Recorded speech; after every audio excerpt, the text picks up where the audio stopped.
Welcome back to the Go to Go podcast, man. Episode 69, week 15 of the NFL season, right around the corner, man. Coming down to the last stretch of the 2023 season. Playoff implications for the next couple weeks. Man, it's going to be a lot of, teams in the hunt, teams going for that one seed. It's all going to come out in the weeks to come, man. And I mean, we got Hot or Not this episode, obviously, and then we got our week 15 pick'ems as we get closer to the end of the race, man. Both of us went 8-7 this week, keeping the distance between us 6 games each. I'm at 122 and 84. You're at 128 and 78, man. So last few weeks for the pick'ems a lot closer than it was last year, so I guess I'm doing a little bit better there. But when we jump into these Hot or Nots to get it started, man, why don't you go ahead first this week? All right, I got 2 this week, so I'll start you off with the first one. So, Hot or Not, this season, whether it's due to injury or just bad play, this is the worst QB play we've had in a very long time in the NFL. I'm going to say it's not a hot take. At the same time, I mean, injuries have derailed this season quarterback-wise. Seems like everybody's got an injury bug, especially at this point in the season. You usually see it, but I feel like this year it's amplified even more. And then if you go around, there's backups everywhere. There's starters that have been benched, whether it's due to, coming back from an injury and the backup playing better. Stuff like that, but nonetheless, backups or not, I mean, you got no clear-cut, QB1 for the past couple of years. It was Pat Mahomes being the best quarterback. He's still the best quarterback, but he's not playing statistically like the best quarterback. And, I mean, years before that, you had the Brady and the Manning, the Breeze, all those guys. And now at this point, it's like Lamar kind of started a little slow, and he's kind of had the most consistent since that slow start. When it comes to quarterback, everybody else, I mean, just toss it up on a weekly given basis of which quarterback's going to play well, which one's not. So I'm going to definitely say, it's not a hot take at all. All right, and then my next one is Hot or Not, a wild card team in either conference can go all the way and win the Super Bowl this season. Once again, I'm going to say, it's not a hot take. I feel like there's no clear-cut favorite. Whether you look at the 49ers probably as the favorites in the NFC and in the AFC, the Baltimore Ravens. We know the Niners could get to the Super Bowl. The Ravens in the Lamar era haven't been able to do so. So we'll really see. I mean, there's, that wild card's really packed. There's a lot of teams. I know in the AFC that are fringe that, the Colts, they didn't expect to be in there. The Steelers, the Browns with all their injuries. And then the same thing for the NFC. I mean, you got the Lions. At one point it looked like the best team in the NFL. Now you're looking at their defense. It's shaky. That offense isn't as explosive. But, I mean, you've seen, the Eli Manning New York Giants when they were wild card teams go and win a Super Bowl. I think the Ravens, when they won it, they were a wild card team as well. So all it takes is, just getting hot at the right time, and any team can really do that, especially when it's this wide open. This late in the season. Those are my 2. All right, man. I got one Hot or Not for you, and then I kind of got something else for you. So Hot or Not, it's time to hit the panic button in KC. I would say that's not a hot take. Only just if you just take out Patrick Mahomes, that's the only thing I would not hit the panic button about. Just because, I mean, so far this season, and we've talked about it here on the podcast, and then, it's all over social media. And if you just watch the games, these, aren't on these losses, and the reason the Chiefs aren't playing well, it's not Patrick Mahomes' fault. Now, I know, last game against the Bills, him, going after the refs and the comments and stuff after the game don't make it look any better, but if you look at Patrick Mahomes' career and the level of play he's been at his entire NFL career and what's happened this season, like, I mean, can you really blame the guy with what's going on around him? Like, he's been elevating teams and elevating players around him his entire career, and now he has a receiving core and, you know, offensive weapons around him that are just like even Patrick Mahomes can't elevate. So yeah, that's very frustrating for him. But everything outside of that, I definitely hit the panic button on. We all know the Kadarius Tony piece. I mean, it's like something with him every other week. MVS, the drops, I think they lead the league in drop passes. There's really no run game besides Pacheco, and if Pacheco's not out there running hard, he's injured, so he's not really that consistent. So it's tough. Their O-line has been solid, but, you know, them tackles, they've been prone for, you know, a couple penalties, not the best. So I feel like I would panic with everything outside of Patrick Mahomes if I was if I was in charge of the Chiefs. But Mahomes, I think we know what he is. We've seen what he can do. He's proven himself. But yeah, everything around him besides that defense, everything around him offensively definitely has to be better. And I would I definitely would panic about at this point. All right, man.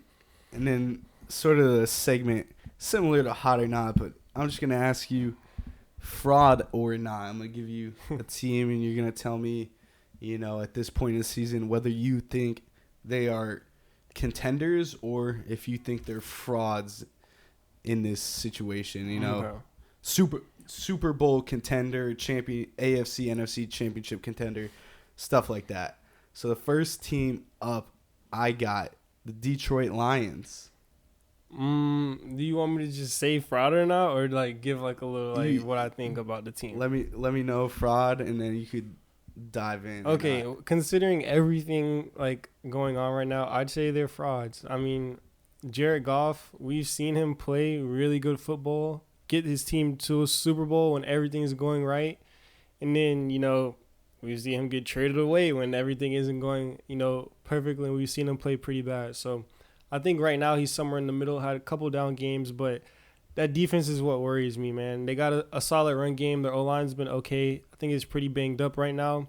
But defensively, I mean, when you got Justin Fields 2 games a year just driving up and down on you, where he's probably not even going to be the starting quarterback for his team next year, you got some issues. And Super Bowl contenders, if you want to go deep into the playoffs, and I'm sure you're going to ask me about another team in the NFC, I'm going to probably say the same thing.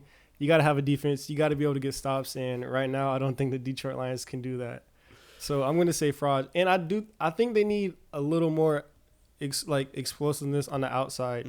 Amon-Ra St. Brown, he's a great weapon, you know, slot receiver in between the numbers. Jameson Williams is kind of, you know, hopefully that guy that can develop into, you know, that big playmaker to stretch the field. But right now, outside of Amon-Ra St. Brown, Samuel Porter's been a nice safety blanket, but you don't really have that, you know, consistent dynamic field stretcher for that offense. So right now, I would say the Lions are a good team, but I think they're frauds. I don't think they can go all the way and win the Super Bowl. Yeah, that's what Jameson Williams was drafted for. Take that top off that defense. Yeah, but still young. Really hasn't been on the field. Back-to-back seasons, yeah. Yeah. Injuries last year and then the suspension this year, not really consistent, you know. The next team up, I mean, do I even need to say it? Fraud or not, the Philadelphia Eagles. As an Eagles fan, I believe, but I'm going to say they're frauds right now, man.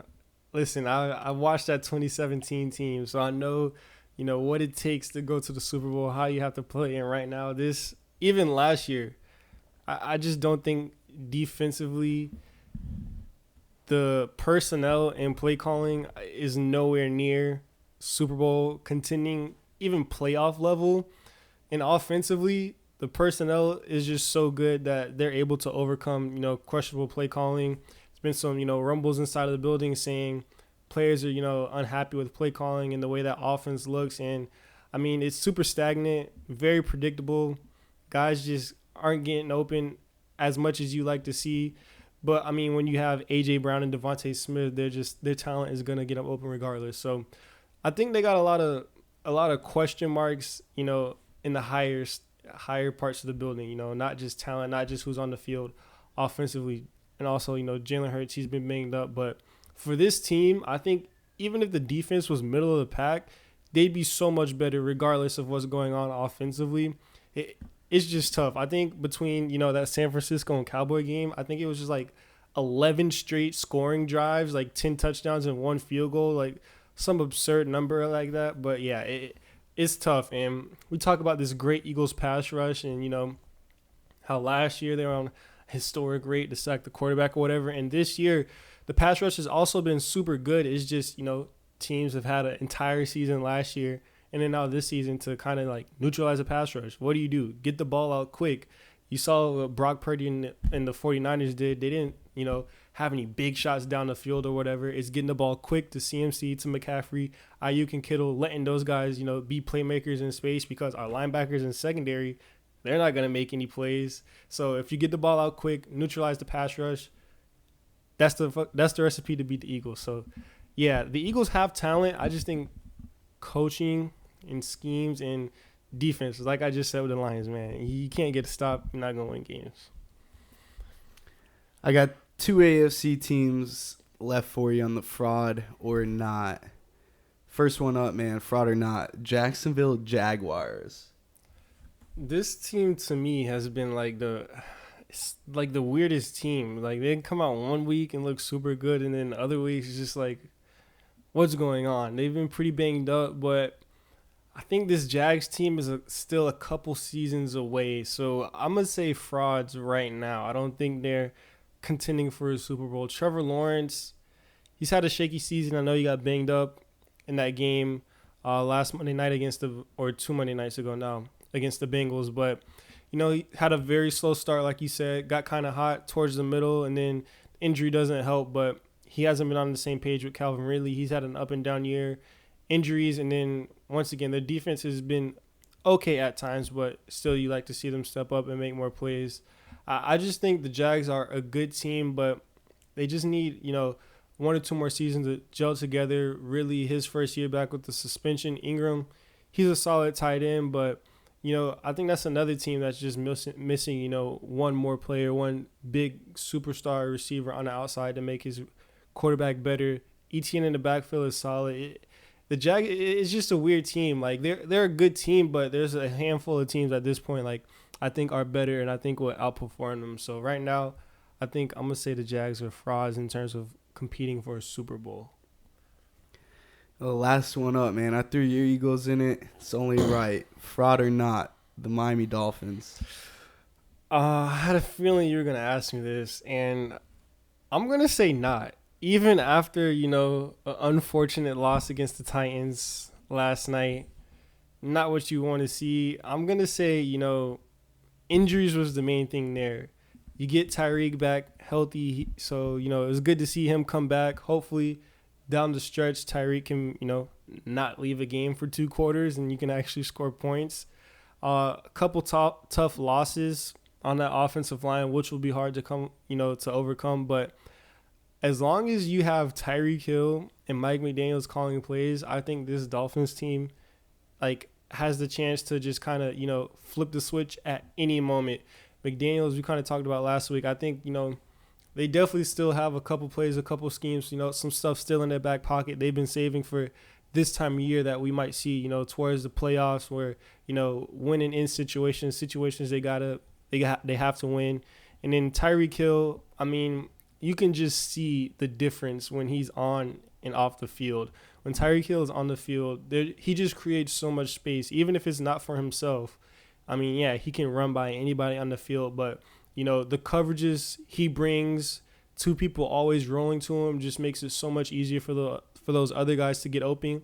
And the timing, too. Like Tua, we always talk about how he's such a fast processor and gets the ball out really quick. Well, yeah, it helps when you have the fastest receiver or person in the league to make those quick reads to, whereas, if that's somebody else, maybe it's a 5 or 7 yard slant, but with Tyreek Hill, he's so quick, you can throw a 10 to 12 yard post over the middle just because, Tua processes it fast and can get it out fast, but Tyreek Hill is fast enough to get to those spots. So I still think this offense can be super, super dangerous, and you talked about anybody can kind of make a run right now in the league, and I think they can put up points with anybody right now. So defensively, you like to see some things get cleaned up.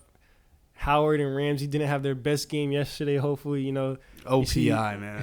you see those guys step up. But in terms of scoring points and being able to give your team a chance, as long as McDaniel's calling those plays and you have Tyreek Hill there and the way they've been using him this season, I think they have a chance to go all the way. So I'm going to say right now the Dolphins are fringe contenders, but I'll give them the contender badge for now. All right, man. That's going to wrap up Fraud or Not in our Hot or Not segment, man. That's going to jump us right into our Week 15 pick'ems, man. And first game we got up, man. Chargers, Raiders in Vegas. Who you got? Give me the Raiders. Aiden O'Connell versus Easton Stick. Not much to say. Yeah, I mean, at this point in the year, there really isn't much to say.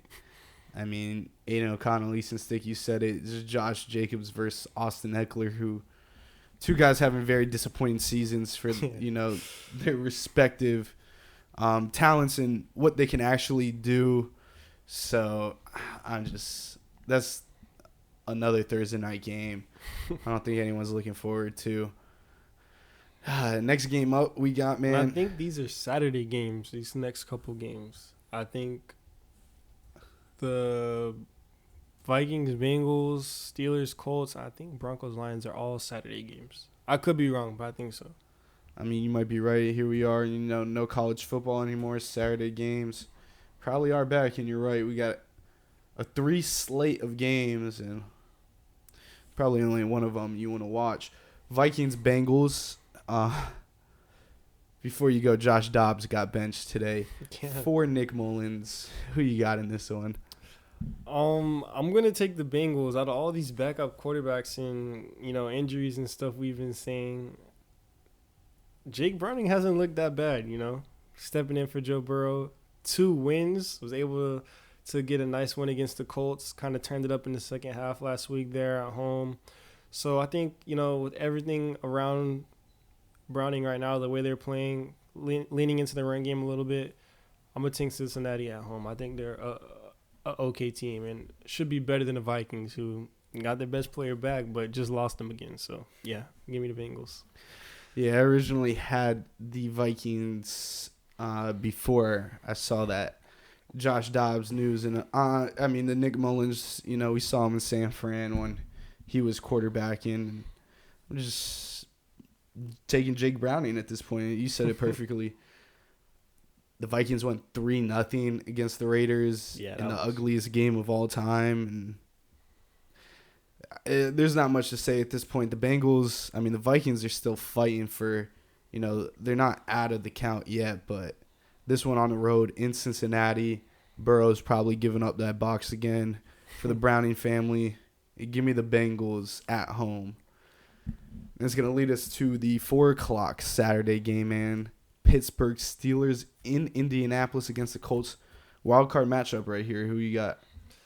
I'm going to take the Steelers. I mean, the Steelers have been so bad these past couple weeks, losing to the Cardinals and then losing to the Patriots again. Like, everyone's writing off the Steelers. They want to, trade for Justin Herbert, new OC, get Tomlin out of there. Like, I always talk about the AFC North, and they just always win these weird games they should never win. Like, they should definitely have beaten the Cardinals and Patriots. They ended up losing. Now everyone wants to write them off. It's like, oh, the Steelers are done or whatever. This is one of those games against the Colts who, I mean, they're a decent team. Colts aren't world beaters, but they're solid. Ever since they lost AR, they've been competitive with Minshew. This is just a weird game. It's gonna be like 13-17. Some weird stuff is gonna happen. Maybe like a TJ Watt pick 6 or something. Who knows? I don't know.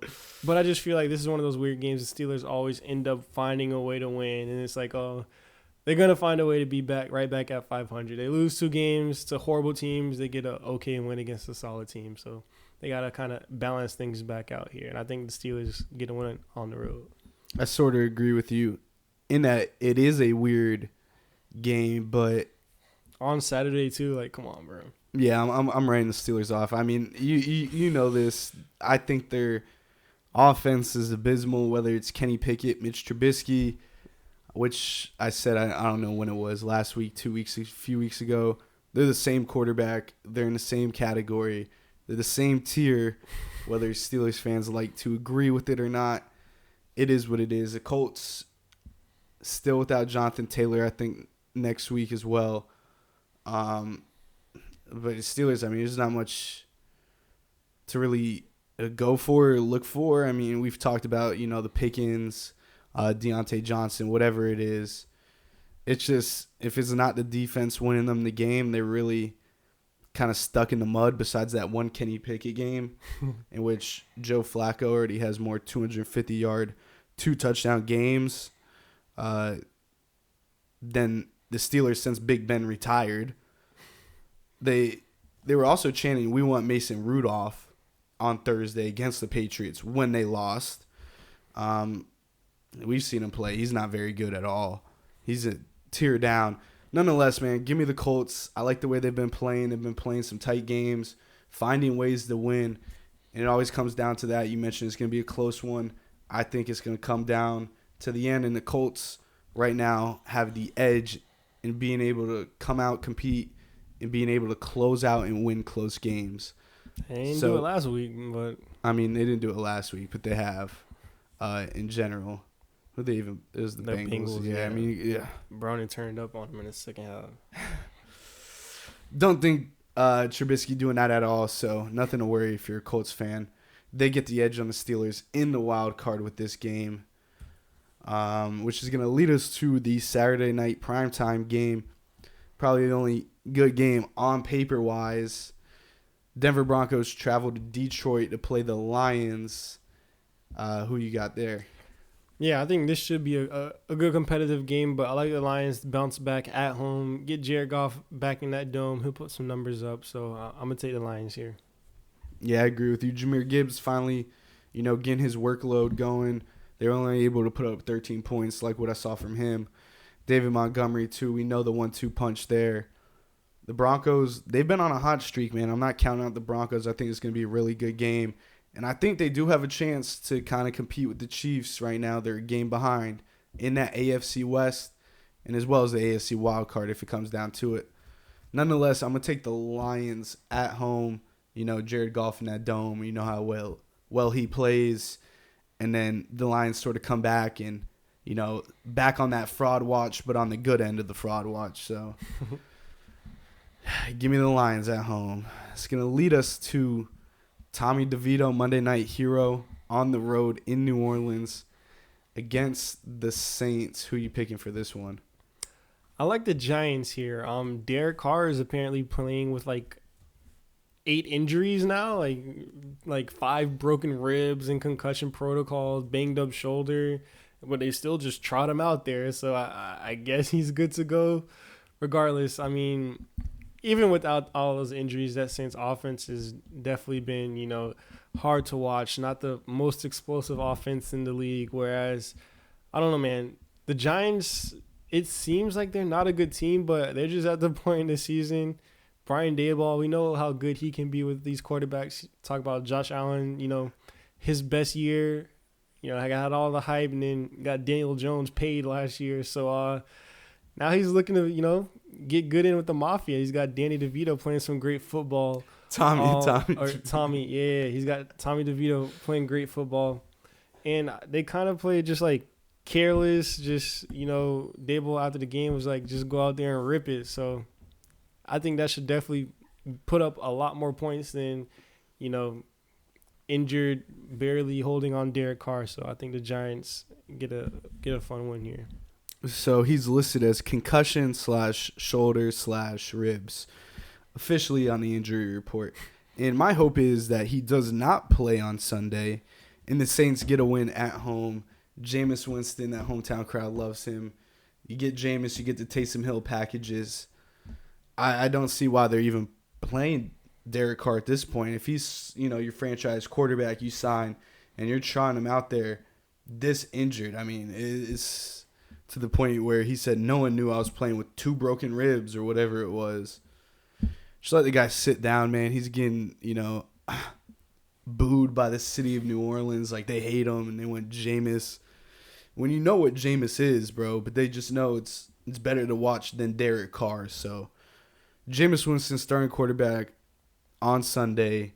Give me the Saints at home. Next game up, man. You got the Rust Belt teams going at it. Chicago Bears on the road in Cleveland against the Browns. Who you got? Give me the Bears. I think this is going to be another one of those just weird games, but I think Justin Fields can run around, hold on to the ball just long enough to kind of stretch out that Cleveland Browns defense, whereas the Bears defense has gotten a little bit better as the season's gone on, and Joe Flacco's still sitting back there. So, he's looked solid. He's looked like probably the best Browns quarterback so far this season. So I think it'll be a close game, but I just think the ball rolled the Bears' way this one time. They've been picking up a little steam, and like we mentioned, past couple weeks, Justin Fields kind of, playing for his NFL livelihood at this point, whether it be with the Bears or another team next season. He's kind of still trying to prove himself. So I think if he has a win against a solid Browns defense, that'll do, just enough to kind of keep him afloat. So I think this will be a good game. Probably one of those low-scoring defensive games, but I'm going to give the edge to the Bears here. Yeah, give me the Browns, man. Beat the fraudulent Jaguars we talked about earlier. Joe Flacco, he has looked good, man. 2 games onto the scene. He's done his job, led this team out to a win this week against the Jags. And I just don't think the injuries are really killing the Browns at this point. The fact that I'm still picking them, Jedrick Wills done, not done, but extremely banged up. He's on the injury report, IR. DeJuan Jones shut down for the season, having MCL surgery. Rookie right tackle who's slowly become a star, not even slowly, quickly come a star. Jack Conklin, the original starting right tackle, he's been done for this whole season. The offensive line's makeshift at this point. You lose your quarterback, you lose your running back. Mari Cooper banged up. Mo Hurst just went on season-ending IR. The D-line's banged up. The linebackers, Denzel Ward, is he going to play this week? He wasn't out there. Cam Mitchell, rookie corner, came back last week. He got banged up. He left the game. He's on the injury report. I mean, this whole team, between, all the injuries at this point in the season, I think the Browns might have the record for the most injured players of all time. And for some reason, they're finding ways to win. And I say it every week, man. Stefanski, one game, has the most questionable play calls of all time. And then he wants to go out, do a master class of a game calling and, kind of restore my faith and try to get my hopes back up. So hopefully he just keeps it rolling the rest of the season. Joe Cool, the real Joe Cool, the AFC North, Joe Flacco. Just let him back there zip it and rip it. Elijah Moore and David Njoku, big weeks with Flacco, especially last week for Njoku. But just give me that defense, man. It's the Bears. Justin Fields, he said he looked good. I mean, you were talking about the Lions and how 2 games a year they make Justin Fields look like an elite level quarterback. And to be honest, the way he played last week, I might want to start him over Trevor Lawrence in fantasy, even though I know it's the worst call I could ever make. But that's what the Lions defense does to Justin Fields. So give me the Browns at home. They're 6-1 at home, and 1:00 they have 1 loss as well. So give me the Browns. It's going to lead us to the Falcons, Panthers in Carolina, NFC South showdown. Who you got? So, yeah, I mean, I've talked about this Falcons team all season, how I've been, opposed to them. They're my least favorite team to pick. But, last week it was nice to see them get their playmakers going, although Desmond Ridder is going to turn the ball over in the red zone. That's just who he is at this point. But, Bijan and Kyle Pitts both finding the end zone, and then Drake London, 10 receptions, over 100 yards. Nice to finally see their big playmakers get involved. So as much as I am opposed of this Falcons team and Arthur Smith, it makes me feel better with the week they just had and the fact that they're playing the Panthers. This is like, the perfect storm for me to actually pick the Falcons. So I will pick the Falcons here, even though I think they're only favored by like 3 points against the Panthers. But yes, I like the Falcons in this spot. Showed promise this last game against the Buccaneers, even though they lost. I was gonna say, man, still lost to the Bucks, who no one in the NFC South is above 500 or even 500 at that. I mean, there's not much. You pitched it perfectly. Desmond Ridder, them finally getting those weapons involved, good sign. Panthers, on the other hand, I think they just want the season over with. I mean, I think And their pick back. if yeah, they definitely want that. If they could just, forfeit the rest of the season, I would not be surprised if they would, if that was a real thing or not, because it's bad just watching the Panthers out there. Feel bad for any Carolina fan that actually sits there and watches one of those dark times in Carolina, hopefully brighter for years to come, but not on Sunday, man. Give me the Falcons on the road. And they're also trying to win a division, so they got something to play for. The Panthers don't.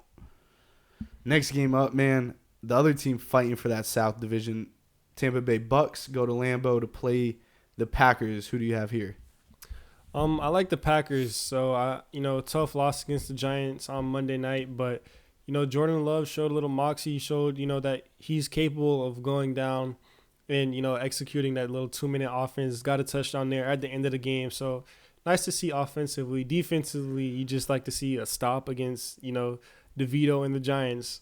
Unfortunately, it didn't happen. But I think this Bucks team, if it's not throwing the ball, like I always say, 40 yards down the field from Baker to Mike Evans, that's pretty much all they got. And I think they'll be able to stop that. This Packers team, kind of a loss they needed to have. Kind of felt like they were better than what they were these last couple weeks.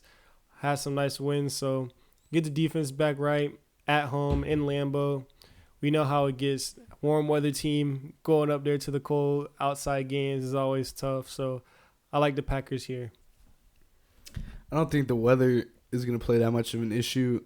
Baker, played in Cleveland for a while, so he's used to the worst type of weather. But yeah, I agree. He's got acclimated to that, Tampa, South Florida weather, man. I mean, I wouldn't doubt it, but you hit it once again perfectly. The Mike Evans, Baker Mayfield, if it's not 40 yards downfield, hitting them, past the sticks, the offense is really not there at all. I mean, nonchalant it's just non-existent at some points. They played the Falcons last week. That they were able to get something going against them, not saying much. And the Pack, little back down to earth. They played a close game. You mentioned Jordan Love. I didn't get to see too much other than the highlights. DeVito just made some tough plays. The touchdown to Isaiah Hodgins was an amazing play. Play breaks down, makes a beautiful throw. Sometimes you just got to chalk it up and say, he played his heart out and he played good football. And that's what the Giants did last night. But, the Pack, Jaden Reed looking good. I mean, even A.J. Dillon had a couple angry runs that he finally looked like a capable running back in this league. So give me the Pack, man. I like the way they're rolling the weapons. And Jordan Love's been playing some really good football, especially after that middle slump he really had. It's going to lead us to the New York Jets traveling to Miami to play the Dolphins. Who you have here? I'm going to take the Dolphins here. Now, I'm not going to say this is a must-win game for Miami after what happened on Monday night, but this is a game the Dolphins should definitely win, not only, for the seeding and to help them in the division, because they do have the Buffalo Bills one more time later on this season, but, just to kind of prove to themselves and prove to everyone that they can compete against a good defense. Now, on the other side of the ball, we have Zach Wilson, who played a solid game. But do you really trust Zach Wilson to, put 2 solid games in a row? I don't think so at this point in his career. I like the Dolphins here. Maybe this week, get some answers on Tyreek Hill, help those guys, get them back to full speed.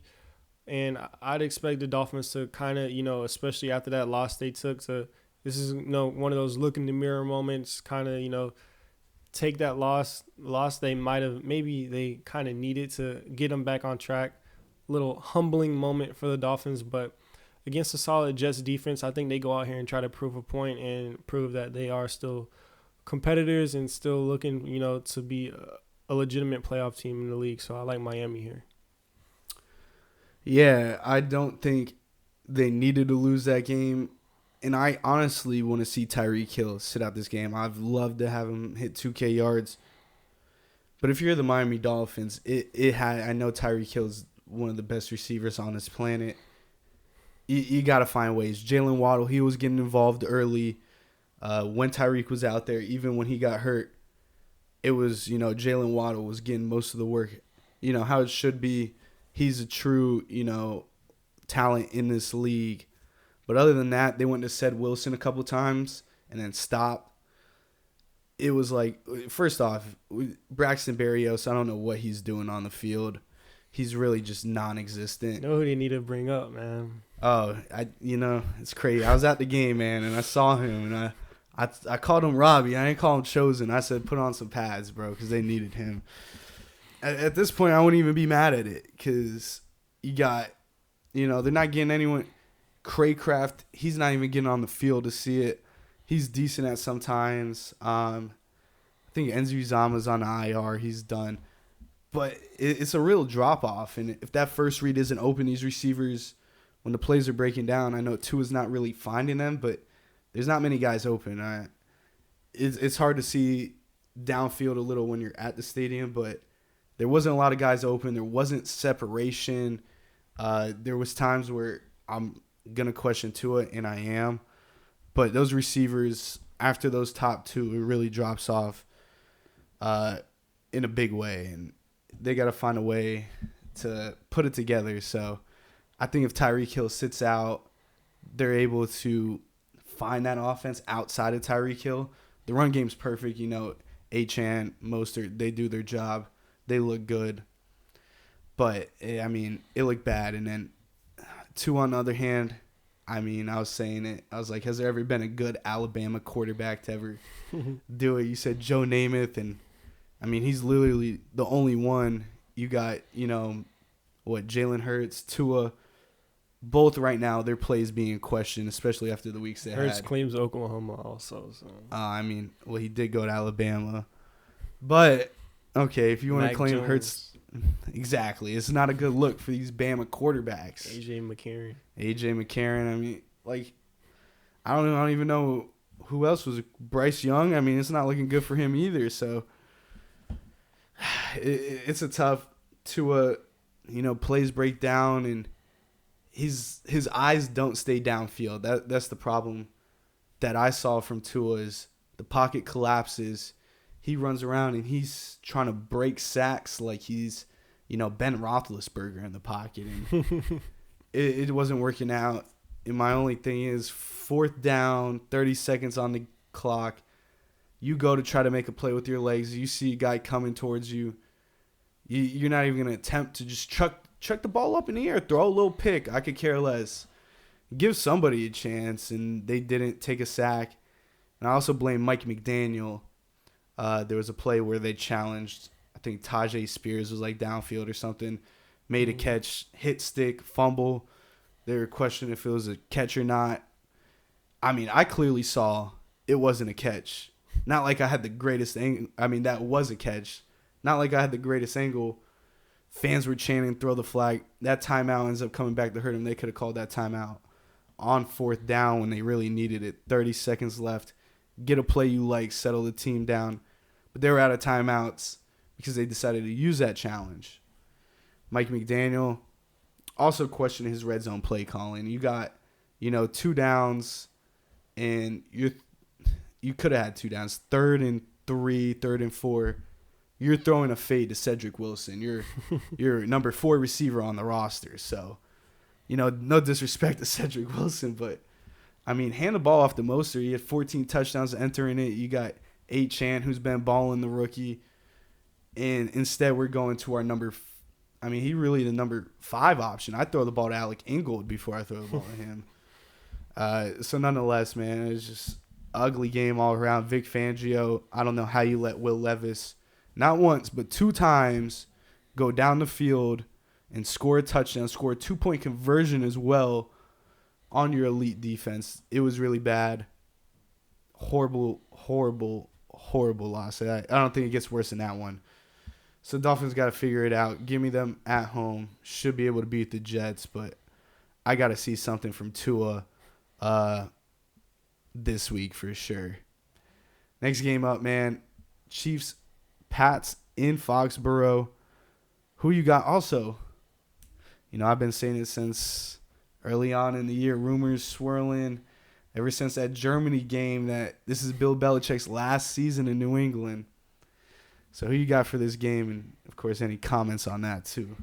Yeah, so I saw the report saying that, the Patriots are definitely looking to move on from Belichick after that loss.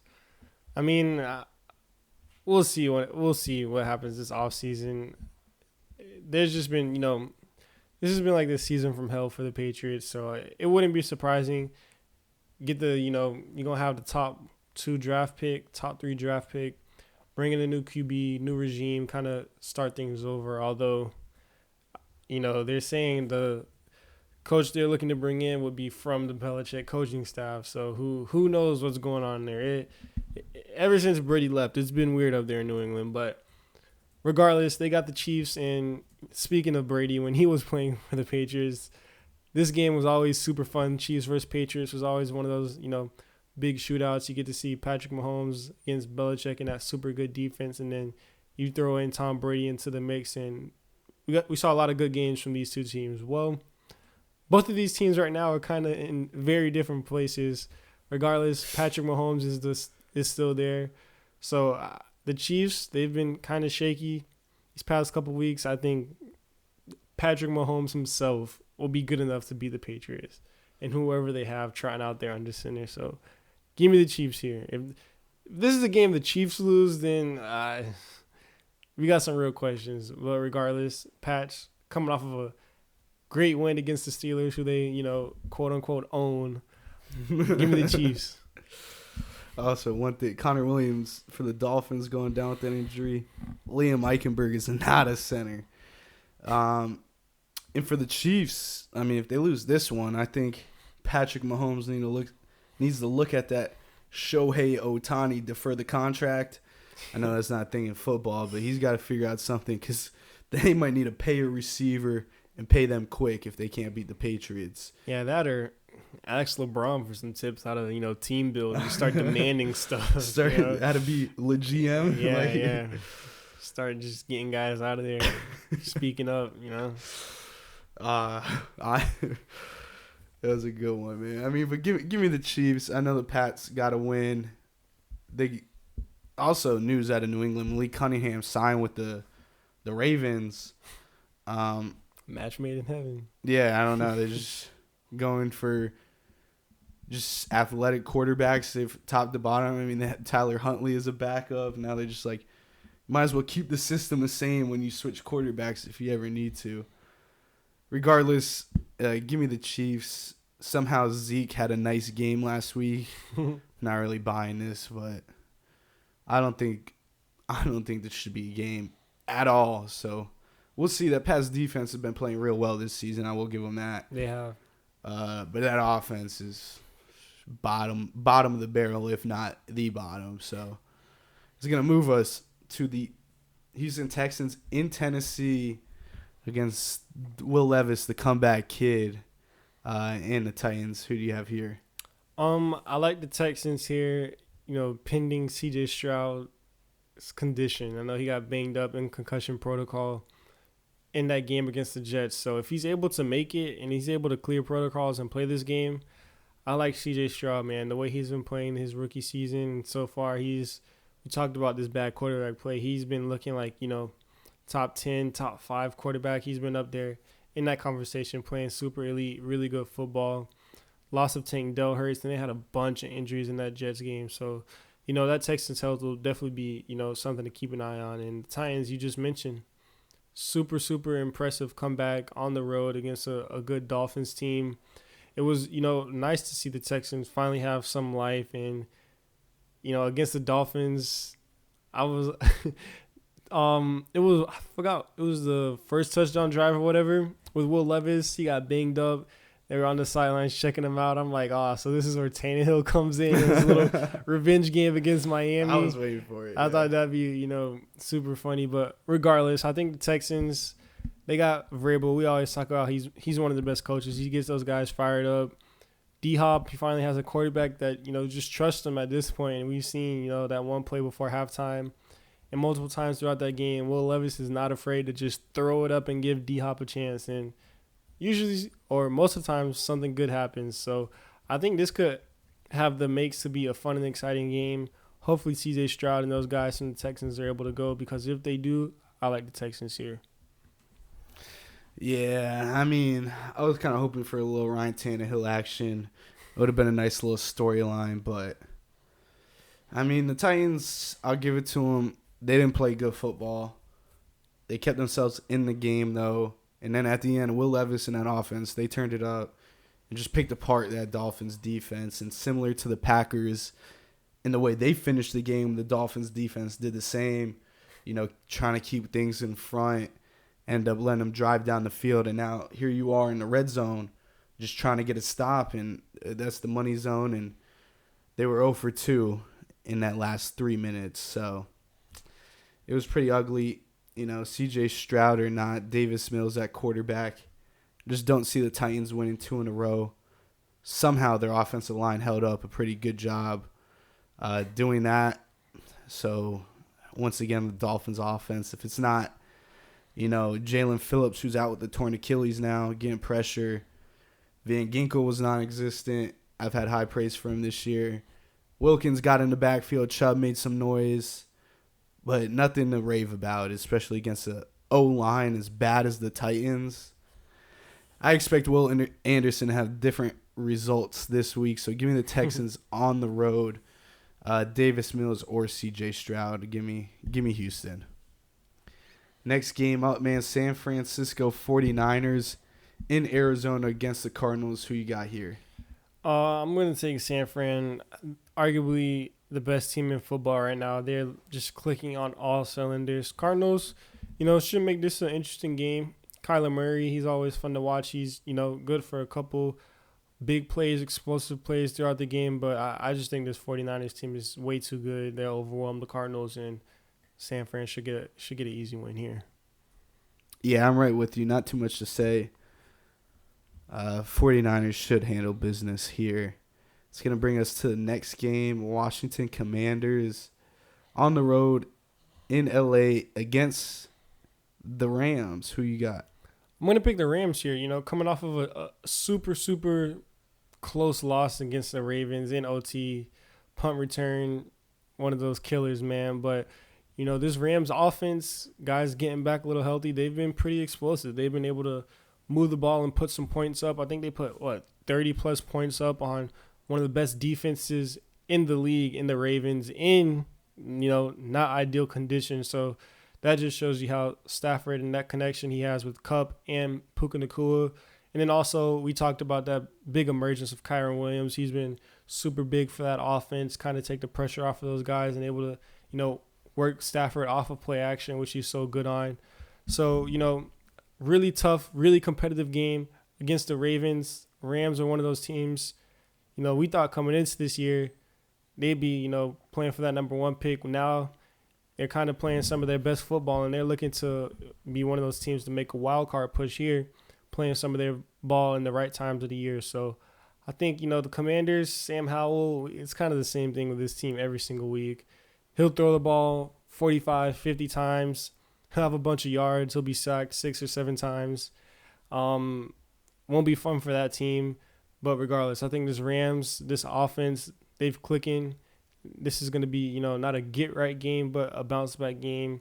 And I think the Rams are definitely heading in the right direction. I agree with you, man. Heartbreaking loss against the Ravens in a really tight one. Coming down to that punt return, they threw up 30. The Commanders, on the other hand, we say it week in and week out. Sam Howell, he's going to get hit. He's going to throw the football.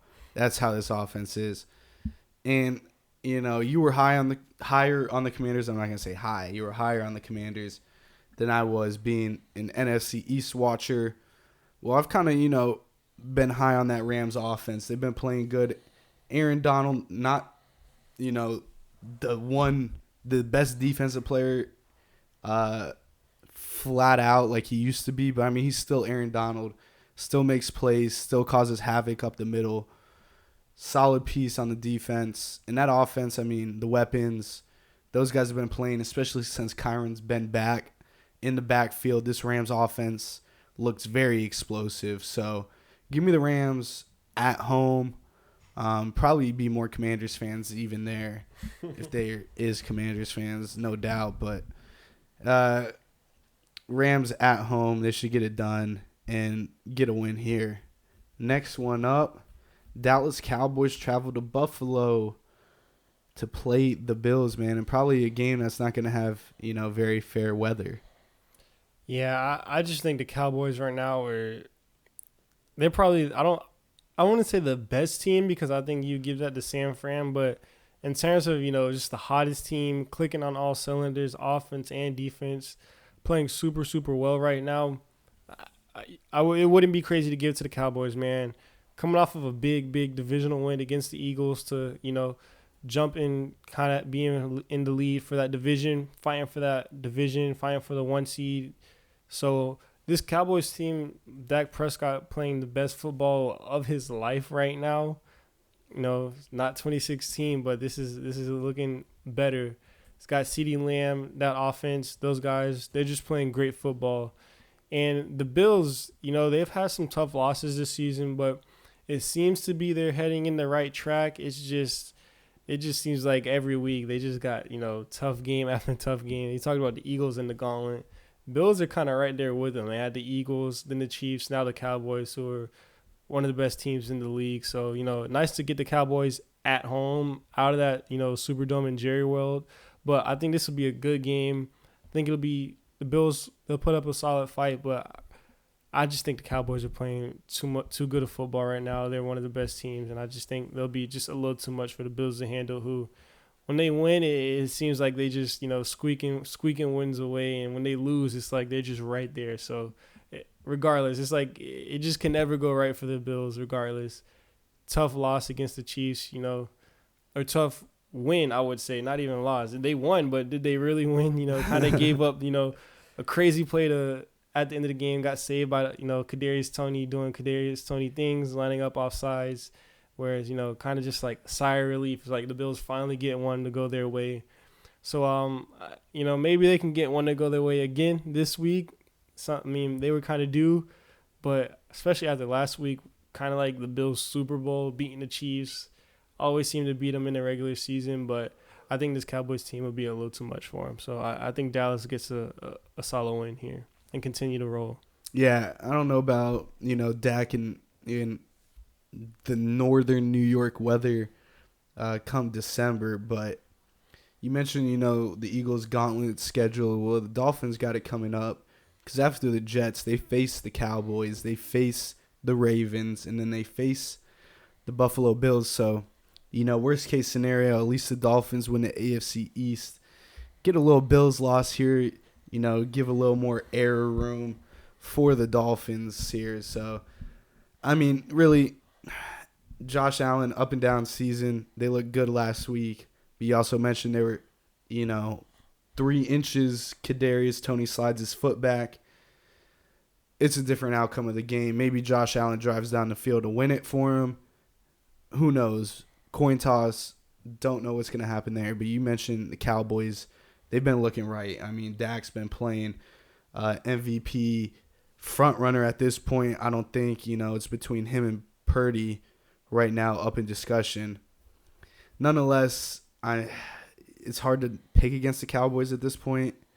They just, embarrassed your Eagles, and they've been getting big wins lately, and no problem. And it seems like they found the right groove at the back end of the season, so give me the Cowboys on the road. It's going to lead us to Sunday Night Football, man. Baltimore Ravens. They traveled to Jacksonville to play the Jaguars. Who you have here? I'm going to pick the Ravens, man. I think they continue to just, at this point, find ways to win. Lamar, didn't have the greatest game of his career, but, when the opportunities were there to make big plays down the field, he was finding his guys. Isaiah Likely, Odell Beckham getting open down the field. And, defensively, I'd like to see them, step up and bounce back against the Jags offense, who's kind of looked out of sorts past couple of weeks. Browns defense was able to give them trouble. And how healthy is Trevor Lawrence on that ankle? So a lot of questions for the Jags, whereas the Ravens, I think this is where they want to start playing, their best football. They want to get, a big statement win here on Sunday night. Everybody will be watching. And, if they can put a team like the Jags away, get a nice solid win, everything clicking offensively and defensively, I think they have a chance to, kind of take the AFC front runners, kind of, cement themselves as that 1 seed, as the best team in the AFC. So I think the Ravens try to do that here and get a win. Yeah, I agree with you. I mean, T-Law, he was banged up, not on the same page last week with Ridley on some routes that caused some turnovers. Emerson with 2 picks last week had the Jags receivers looking lost. No Christian Kirk. That's kind of been T-Law's guy since Kirk arrived in Jacksonville. He's been that guy taking the top off the defense. And you could tell they're really missing him. Those big explosive plays weren't really there for the Jags last week against the Browns. The Ravens, on the other hand, once again, Lamar, a little bit sluggish start. He's come on. He's up in the MVP conversation as well, and he has the Ravens playing, good football. I know they won on a punt, but he set him up with the Justin Tucker field goal at the end of regulation to send it, believe. And then, Gus Edwards, he's been getting the job done in the backfield. Odell, he caught a touchdown on the wrong route. He came out and said. But, I mean, the Ravens are playing good football. It's hard to, just keep saying that as a Browns fan. But they're trying to clinch up that AFC North. And a win here, I mean, it's going to be pretty hard for them not to get it. And then they're also looking for that 1 seed. They want that bye. You get Lamar on some fresh legs in the playoffs. Might be what they need to make a deep postseason run. So, give me the Ravens. I picked the Jags, but I think I was just hating in the moment. Don't really think the Jags are going to win that, but last game up, man, your Philadelphia Eagles travel to Seattle to play the Seahawks. Who do you have here? Yeah, I pretty much said all I had to say about the Eagles earlier when you asked me if they were contenders, so I'm not going to go too in-depth here. Talking about that Cowboys game super quick. Defense just didn't show up to play. Cowboys were definitely the better team. Mental mistakes, just guys not being in the right place. We talked about how good that Eagles D-line is. Surprisingly, they were the only, unit on the team to score a touchdown, so that's nice. Jalen Carter getting in the end zone. Good for him. But regardless, this Eagles team, offense and defense just really aren't on the same page. And you got to see things kind of come together, got to click. Coaching has to be better. Play calling, schemes, everything has to be better. Jalen Hurts in that offense. Receivers got to hold on to the ball. 2 big fumbles from both of our guys. And then defensively, Sean Desai, I mean, somebody's got to do something to get a stop there. But I don't think it'll start here with the Seahawks, unfortunately. I'm going to pick the Seahawks. And, I talked about all the woes the Eagles have in past couple years. The Seahawks, the Eagles have just never been able to beat the Seahawks. I mean, we'll start with, the Jadeveon Clowney hit that ended Carson Wentz's career. Josh McCown comes in, and then, DK Metcalf reminds us that we passed up on him and drafted J.J. Arcega-Whiteside before him, had his coming out party in the playoffs, scored a bunch of big touchdowns, kind of embarrassed the Eagles at home. So that was always fun.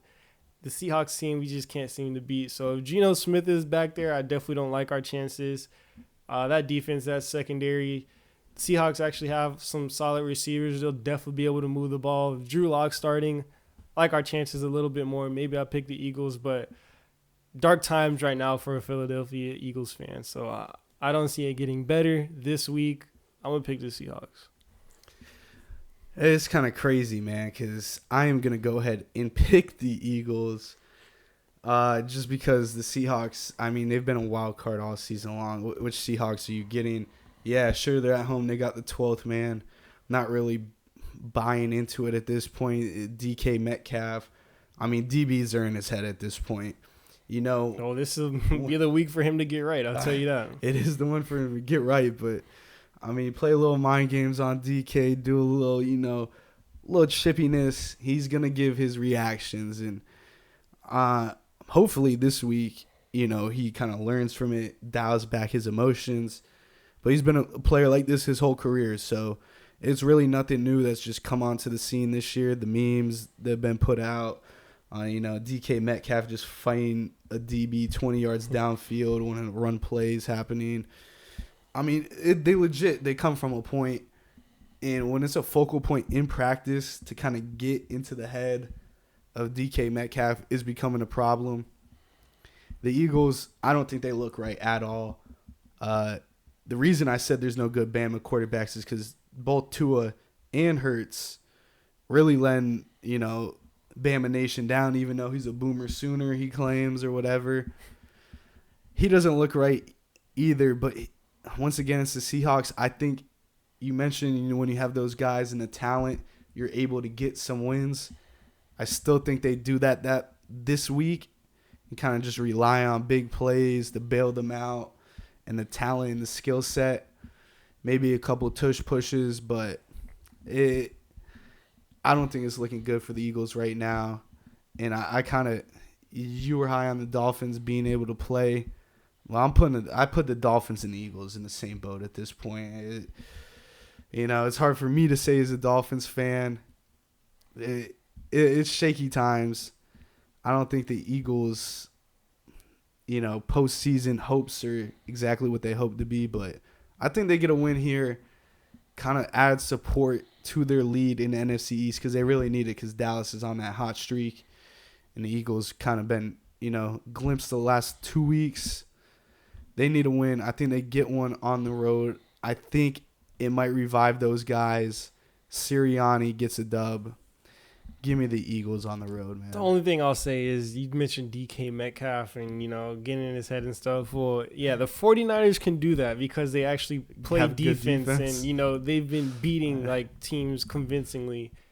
I mean, what is James Bradbury going to talk shit to DK while he's 10 yards past him down the field? I just don't see a world where the Eagles, have the opportunity to get in DK's head because, I mean – it's just going to come down to will the quarterback be able to get the ball to DK because he's going to be able to have his way.